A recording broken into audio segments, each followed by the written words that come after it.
Hey everyone, in this video I'm going to discuss about how do you answer an interview question like how linear regression is going to work or how linear regression works. If you remember in the previous video we discussed about what exactly is linear regression, how to explain what is linear regression. So now let's explore about how linear regression is going to work. So we all know that what is the goal of linear regression? The goal is to fit a best fit line wherein error should be minimum, right?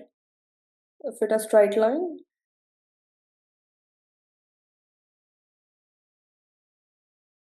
where error is minimum.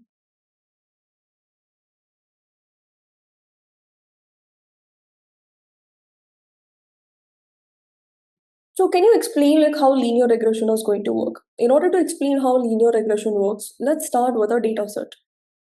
Let's say I have a very simple data. Okay. Let's see. So the number of hours studied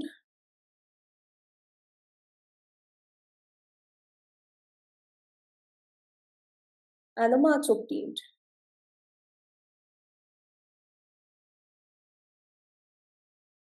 Okay, let's say for example you have this data with you. So here clearly know that number of hours studied is X, which is independent, and Y is a marks, which is dependent. So the number of marks you're gonna get is completely dependent on like how many hours you're gonna study, right? So let's say for example you have a mark something like this. Somebody got a 20, 25, okay, 30, 40, 70, and then somebody got a marks like 95. Oh sorry. It should be number of hours, right? Sorry. I'm really sorry. Okay, if somebody studied for 2 hours, let's say marks obtained as 20. For 3 hours, let's say 25. For 5 hours, let's say 40. For 6 hours, I'll say 70. For 9 hours, I'll just say like a 95. So now the question is, I just want to know what would be the marks if somebody study for 8 hours. So what would be the marks? Okay, this is a data set. This is the data set. I'll start with a question. So to explain this, what would be the marks?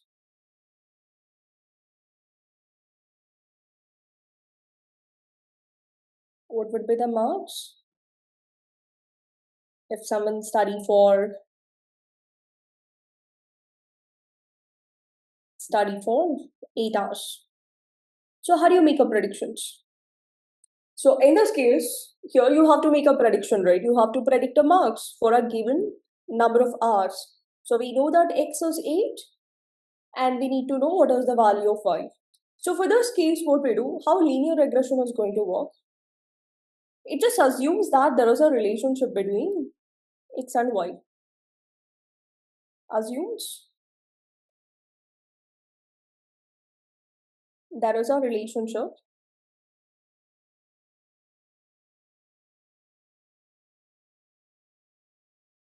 between x and y.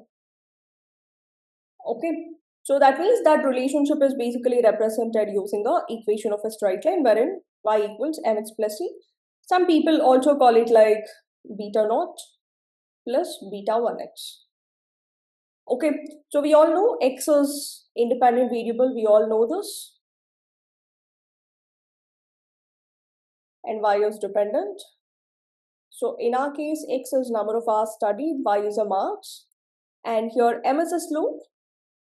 Slope in the sense like kind of dy by dx, the change in rate of change of y with respect to rate of change of x, right? So sometimes it is also represented as so y2 minus y1 by x2 minus x1. Okay, and then c is basically the y-intercept, the point from where the line is starting. Let's see, for example, if this is a straight line, this point is basically called as a c, and this variation, we call it like a slope. Unit change in one variable results in change in other variable. Okay, this is all about a slope and intercept. So now the question is, so what your linear regression is going to do?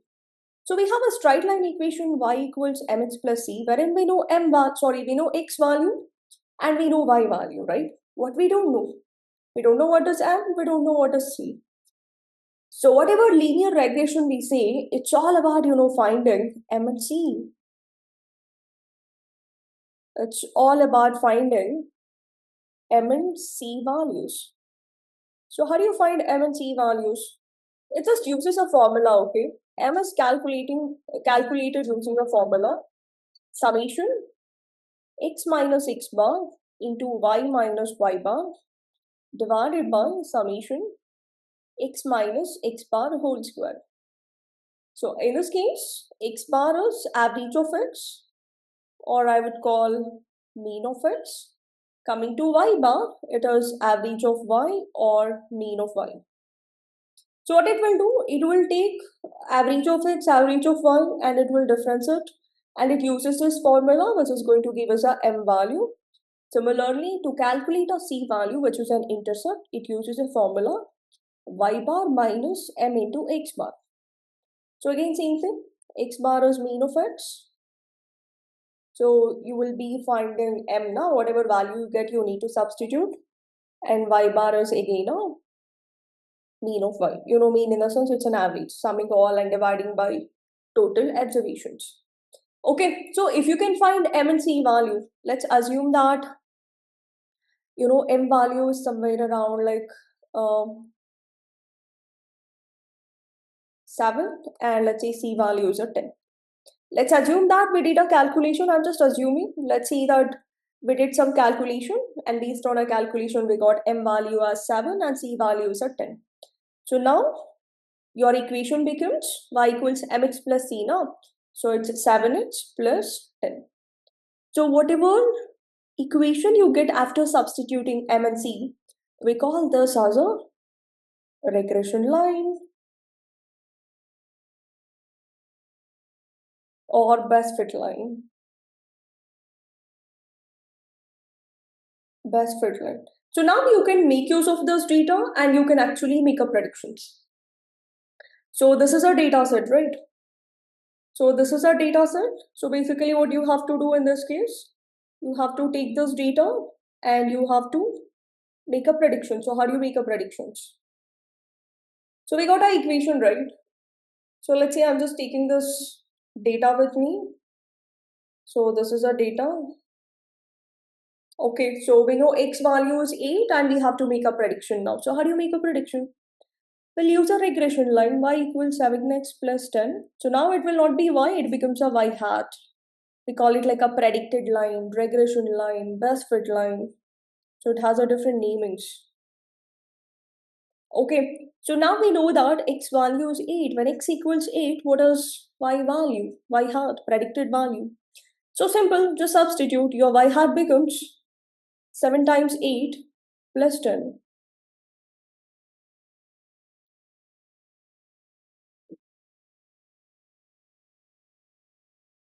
Okay, so 8 sevens are 56 plus 10.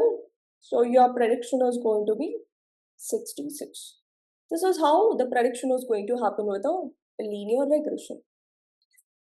So now the question is, how do you see that, you know, your model is good or it's a best fit line?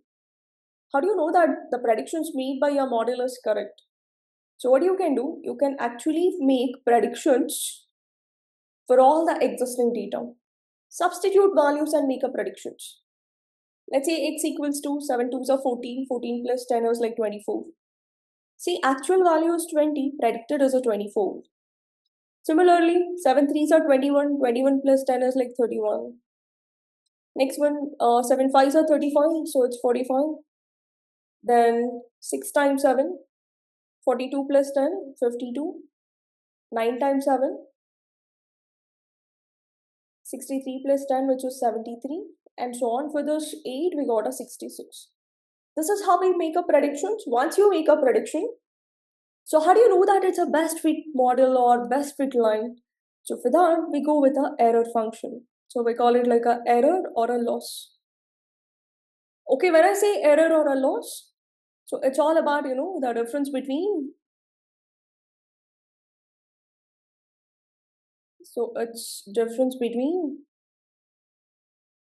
actual and predicted.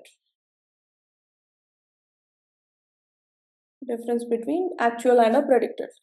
So error can be calculated using a formula. Actual is y and predicted, we call it like a y hat.